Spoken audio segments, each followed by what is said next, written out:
నమస్తే ఫ్రెండ్స్, ఈరోజు మనం ఒక కథ తెలుసుకునే ప్రయత్నం చేద్దాం. ఆ కథ ఏంటంటే, ఒక యాత్రికుడు, భారతదేశంలో ఒక యాత్రికుడు దేశమంతా పర్యటన చేస్తూ ఉంటాడు. పర్యటన అంటే ఒక ట్రావెలర్స్ అంటారు కదా, వీళ్ళు యాత్ర చేస్తూ ఉంటాడు. ఈ యాత్రలో చేసేటువంటి వ్యక్తి బాగా ఇంటి నుంచి ధనవంతుడు అనమాట. బాగా ధనవంతుడు, అదేవిధంగా తనకు అనేకమైనటువంటి అంత నాలెడ్జ్ ఉంది. ఈ నాలెడ్జ్ ఉన్న వ్యక్తి దేశం అంతా తిరుగుతూ అనేక విషయాలని తెలుసుకునే ప్రయత్నం చేస్తూ ఉంటాడు. మధ్యలో ఒక దొంగ, అదేవిధంగా ఒక దుర్మార్గుడు ఈ యాత్రికుడిని చూసి, ఇతనేదో బాగా తెలివిగా ఉన్నాడు, ఇతని దగ్గర చాలా ధనం ఉంది, ఇతను మనం ఎలాగోలాగా కిడ్నాప్ చేసి బాగా డబ్బు సంపాదిద్దామని చెప్పి, అతను దోచుకుందామని చెప్పి ప్రయత్నం చేసి అతన్ని ఆపి పట్టుకోవడం జరుగుతుంది. ఆ యాత్రికుడు తీసుకెళ్ళి, ఆ దొంగ తీసుకెళ్ళి బంధిస్తాడు ఒక రూమ్లో. బంధించిన తర్వాత ఆ యాత్రికుడిని దగ్గర ఉన్నటువంటి డబ్బులు, ధనాన్ని అన్నిటినీ దోచుకోవడం జరిగింది.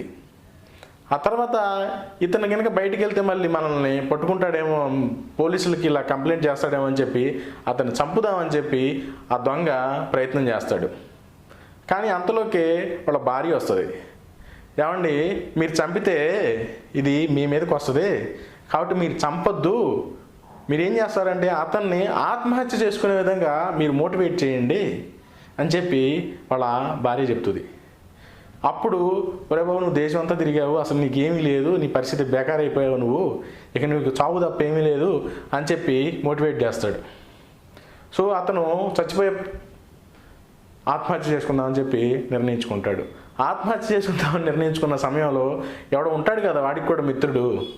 సో ఆ ట్రావెలర్స్కి పక్కన తోటి ట్రావెలర్స్ ఉంటాడు. ఇదే సమయంలో ఒక తోటి యాత్రికుడు చూసి లోపలికి వచ్చేసి, ఒరే ఇంద్రబాబు, నువ్వు హత్య చేసుకోవడం ఏంటి, మేమంతా ఉన్నాం కదా అని చెప్పి వాళ్ళకి సహాయం చేసి అతన్ని ఆత్మహత్య చేసుకోకుండా ఆపి బయటికి తీసుకురావడం జరుగుతుంది.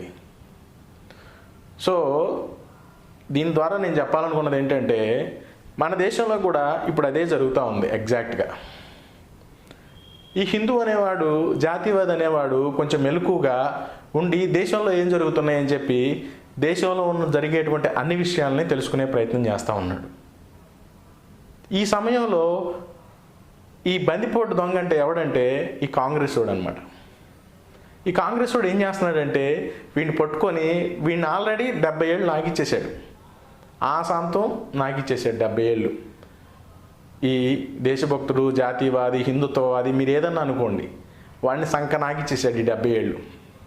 ఇప్పుడు ఏం చేయాలని అని చంపేయాలి.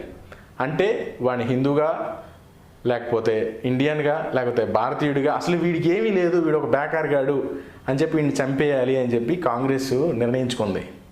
అయితే ఇప్పుడు ఈ కాంగ్రెస్ నిర్ణయించుకుంది కదా, ఈ కాంగ్రెస్ నిర్ణయించుకొని ఏం చేసిందంటే తెలివిగా, ఇంతలో కాంగ్రెస్కి గత 70 ఏళ్ళగా దొంగ నాటకాలు ఆడుతూ లవర్లాగా ఉంది కదా కమ్యూనిస్టులు, వీళ్ళు ఏం చేస్తున్నారంటే తెలివిగా వీళ్ళల్లో వీళ్ళే కొట్టుకోవాలి, హిందువులే కొట్టుకోవాలి, లేకపోతే జాతీయవాదులు కొట్టుకోవాలి, లేకపోతే ఈ భారతీయుల్లో ఉన్నటువంటి కొన్ని కారణాలు, కులం, లేకపోతే ప్రాంతం, వర్గం, వర్ణము, ఇలాంటి చాలా చచ్చినాయి కదా మనలో మనకే.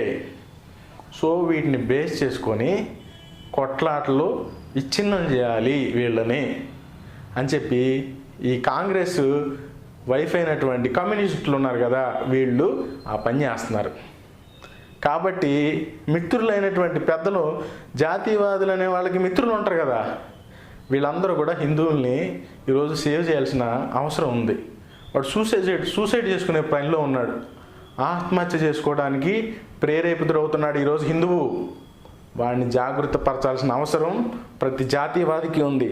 సోషల్ మీడియాలో ఉన్న ప్రతి జాతీయవాదికి కూడా ఈ ఆత్మహత్య చేసుకోవాలనుకునేటువంటి హిందువులు, అంటే ఆత్మహత్య అంటే చచ్చిపోవడం కాదు, మనం నిర్వీర్యమైపోయాము, మనం ఇంతే, మన బతుకులు ఇంతే, మన వల్ల ఏమీ కాదు అనుకునే వాళ్ళు ఉన్నారు కదా, వాళ్ళందరిలో కూడా దేశభక్తిని, జాతీయతని, హిందుత్వాన్ని, మన దేశం, మన సంస్కృతి, మన సాంప్రదాయాలు, వీటన్నిటి గురించి చెప్పి నువ్వు ఆత్మగౌరవంగా జీవించడం నేర్చుకో, ఆత్మాభిమానంగా జీవించడం నేర్చుకో, మనం భారతీయులు అని చెప్పి గర్వంగా చెప్పుకునే విధంగా వాడిని నువ్వు మేల్కొల్పాల్సిన అవసరం ఉందని చెప్పి ఈరోజు ఈ చిన్న కథ ద్వారా మీకు తెలియజేయడం జరుగుతుంది. నమస్తే.